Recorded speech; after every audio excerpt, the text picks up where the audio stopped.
जय हिंद दोस्तों, welcome back to the channel. एक बार फिर से आपका स्वागत है इस नए वीडियो में।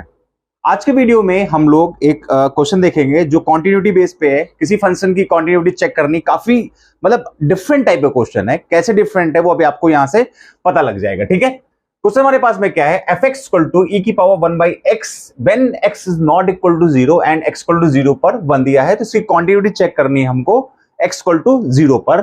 ठीक है, चलिए एक बात समझ लीजिए जरा, पहले ध्यान से। इसमें समझना क्या है हमको यहाँ पर कि एफ एक्स आपका कॉन्टिन्यूटी कंडीशन क्या होती है। कंडीशन देख लेते हैं जरा कॉन्टिन्यूटी की। पहले कंडीशन फॉर कॉन्टिन्यूटी, ठीक है, कंडीशन क्या होती है कि L H L equal to R H L और इक्वल टू फंक्शन वैल्यू क्या होनी चाहिए आपकी, ये तीनों इक्वल होना चाहिए। सबसे पहले आपको फंक्शन वैल्यू के बारे में पता होना चाहिए।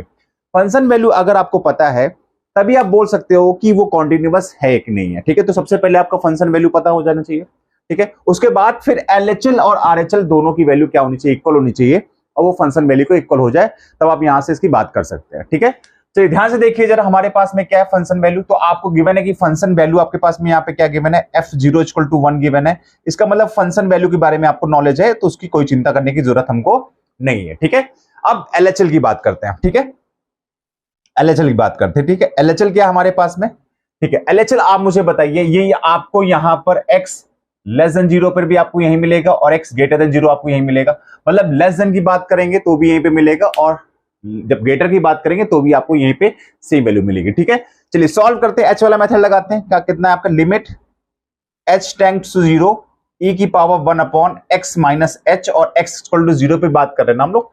तो यहां पे एग्जैक्टली ये कितना आ जाएगा, e की पावर 1 अपॉन 0 माइनस एच, मतलब कितना आ जाएगा, e की पावर माइनस का 1 अपॉन एच आ जाएगा। ठीक है, थोड़ी बात e की कर लेते हैं। e क्या होता है, e एक एक्सपोनेंशियल वैल्यू होती है, sorry e is irrational value होती है। इसकी जो वैल्यू होती है वो 2 और 3 के बीच में बिलोंग कर रही होती है। मतलब e जो है वो अपने आप में क्या है, इरेशनल नंबर है, साथ में ये पॉजिटिव वैल्यू होती है। ठीक है, ये इंपॉर्टेंट है, e इज पॉजिटिव। ठीक है, e क्या होता है, पॉजिटिव वैल्यू होती है और 2 और 3 के बीच में लाई करती है। ठीक है, उसके पहले कॉन्सेप्ट देख लेते हैं, इंपॉर्टेंट कॉन्सेप्ट, ध्यान से देखिए। सपोज करिए कोई नंबर अगर मैं ले लेता हूं, मान लिया जाए 2 की, मैंने 2 नंबर ले लिया, 2 ले लिया। ठीक है, 2 का एक्सपोनेंट लिया मैंने यहां पर। एक्सपोनेंट मतलब क्या, मैं पॉजिटिव वैल्यू लेके चलता हूं। ठीक है, तो 2 की पावर 1 लिया, वैल्यू कितनी आ जाएगी आपके पास में, 2 आ जाएगी। 2 की पावर 2 लिया, वैल्यू कितनी आ गई आपके पास में, 4 आ गई। 2 की पावर 3 ले लिया, वैल्यू कितनी आ गई आपके पास में, 8 आ गई। 2 की पावर 4 ले लिया, वैल्यू कितनी आ जाएगी, 16 आ जाएगी। आप मुझे बताइए वैल्यू आपकी इंक्रीज हो रही है। पावर इंक्रीज करने पर मतलब क्या हुआ, कोई एक पॉजिटिव वैल्यू है, पॉजिटिव वैल्यू है, उसकी पावर इंक्रीज करने पर वैल्यू भी इंक्रीज कर रही है। तो आप जरा इसको अगर आप 2 की पावर इन्फिनाइट करोगे तो एग्जैक्टली वैल्यू आपकी क्या आएगी, इन्फिनाइट वैल्यू आ जाएगी। ठीक है, मतलब पावर जब आप इंक्रीज करते चले जाओगे तो एट लास्ट अगर आपका जो पावर है, जो आपका इंडिसेस है, जो आप वो आपका इन्फिनाइट है, तो उसका वैल्यू भी क्या टेंड करेगा, वो आपका क्या आ जाएगा, वो इन्फिनाइट को ही टेंड करेगा, एग्जैक्टली इन्फिनाइट वैल्यू आ जाएगी। ठीक है, अच्छा एक काम और कर लेते हैं, एक काम और कर लेते हैं कि 2 की पावर कितना, -1 कर लेते हैं, वैल्यू कितनी आ जाएगी, 1 अपॉन 2 आ जाएगी। 2 की पावर -2 करते हैं, वैल्यू कितनी आ जाएगी, 1 अपॉन 4 आ जाएगी। 2 की पावर -3 करते हैं, 1 अपॉन 8 आ जाएगा। और 2 की पावर माइनस का 4 करते हैं, वैल्यू कितनी, 1 अपॉन 16 आ जाएगा। आ जाएगा नहीं आ जाएगा।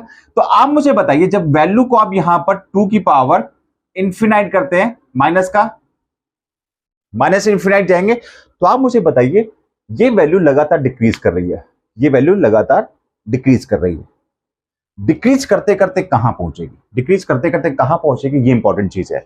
एक बात आपको समझना और भी जरूरी है कि पॉजिटिव की पावर, अगर आपका जो बेस है ये पॉजिटिव है, पॉजिटिव की पावर अगर आपके पास में कुछ भी है, चाहे वो पॉजिटिव हो तो भी वैल्यू पॉजिटिव आएगी, और पॉजिटिव की पावर अगर आपके पास में क्या है, नेगेटिव है, तो भी वैल्यू पॉजिटिव आएगी, वो नेगेटिव कभी नहीं हो सकती है।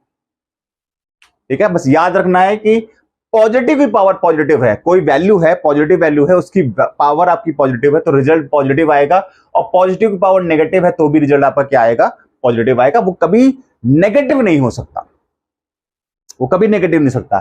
तो आप बताइए वैल्यू आपकी डिक्रीज कर रही है, लगातार डिक्रीज कर रही है, डिक्रीज करते करते ये ट्रेंड आपकी कहां करेगी, 0 पर जाएगी नहीं जाएगी, बताइए। और अगर आप थोड़ा ध्यान से देखें, इसको मैं क्या लिख सकता हूं, 1 अपॉन 2 की पावर इन्फिनाइट लिख सकता हूं, और 2 की पावर इन्फिनाइट को मैंने क्या लिखा, अभी इन्फिनाइट लिखा, तो 1 अपॉन इन्फिनाइट भी क्या होता है, 0 के इक्वल होता नहीं होता, होता नहीं होता है। ठीक है, 0 के इक्वल होता है। आप बस थोड़ा सा ध्यान रखने की जरूरत है यहां पर कि वो टेंड जीरो कर सकती है, टेंड जीरो कर सकती है, तो पॉजिटिव रहेगी। मे बी ऐसा हो सकता है कि वो टेंड करके कहां पहुंच जाए, जीरो पहुंच जाए, बट जीरो के नीचे नहीं जा सकती। इस बात को क्लियर रखना, ठीक है। चलिए ध्यान से देखिए आगे जरा। यहां पर आपके पास वैल्यू कितनी आ गया, आपके पास में e की पावर माइनस h आ गया। मैंने वैल्यू पुट किया h की, तो h की वैल्यू मैंने जीरो पुट किया, तो e की पावर कितना आ जाएगा, 1/0 आ गया। एग्जैक्टली कितना, e की पावर माइनस इनफिनाइट आ गया, e की पावर माइनस इनफिनाइट कितना हो गया, 0 हो गया। तो LHL की वैल्यू आपके पास कितनी आ गई, LHL को आ गया 0 आ गया। क्लियर होगी बात, यहां पे LHL की वैल्यू 0 आ गई। अगर आप यहां पर अगर यही देख के आप बोलना चाहें कि आपका डिसकंटीन्यूअस है, तो कैसे बोल सकते हैं, क्योंकि फंक्शन की वैल्यू आपके पास में कितना है, 1 है, और यहां पे LHL की वैल्यू कितनी आई, 0 आई है, तो आप पहले ही बोल सकते हैं कि आपका डिसकंटीन्यूअस हो गया। ठीक है, अगर आप कंपटीशन का पेपर दे रहे हो तो तुरंत हो गया अभी, ठीक है। लेकिन मैं आपको यहां पर क्या कर दे रहा हूं, मैं आपको RHL जरूर सिखा दे रहा हूं, कैसे RHL निकालेंगे देख लेते हैं जरा इसको। RHL क्या होगा, limit h tends to 0 e की पावर 1/x प्लस h होगा, ठीक है। ये कितना आ गया आपके पास, e की पावर 1/0 प्लस h हो गया, ठीक है, e की पावर 1/h हो गया, ठीक है। h की वैल्यू मैंने पुट किया, e की पावर 1/0 आ गया, ठीक है। तो यहां पे कितना आ जाएगा, e की पावर इन्फिनाइट आ गया। e की पावर इन्फिनाइट क्या होगी, e पॉजिटिव नंबर है, उसकी वैल्यू अगर आप देख रहे हो तो एग्जैक्टली कितनी आ जाएगी आपके पास में, ये इन्फिनाइट को टर्न कर जाएगा। तो LHL RHL भी अपने आप में इक्वल नहीं है, और एक कंडीशन ये भी होती है डिसकंटिन्यूटी की, LHL RHL या फंक्शन वैल्यू में कोई भी एक टर्म आपका अनडिफाइंड हो जाता है तो भी फंक्शन डिसकंटिन्यूअस नहीं होता, सॉरी कॉन्टिन्यूअस नहीं होता, वो डिसकंटिन्यूअस हो जाता है, ठीक है। तो ये बात समझ में आ गई। तो यहां पर आपका RHL ही आपका अनडिफाइंड टर्म में चला गया, मतलब इनफिनाइट वैल्यू को एग्जैक्ट वैल्यू नहीं है ना, तो आप इसको क्या बोलोगे, this is not continuous at x equal to 0। Hopefully आपको बात समझ आई, कॉन्सेप्ट में बारीकी से आपको समझ में आ गया होगा, ठीक है। चलिए वीडियो अच्छी लगी, वीडियो लाइक करिएगा, चैनल को सब्सक्राइब करिएगा, मिलते हैं नेक्स्ट वीडियो में, टिल देन बाय बाय।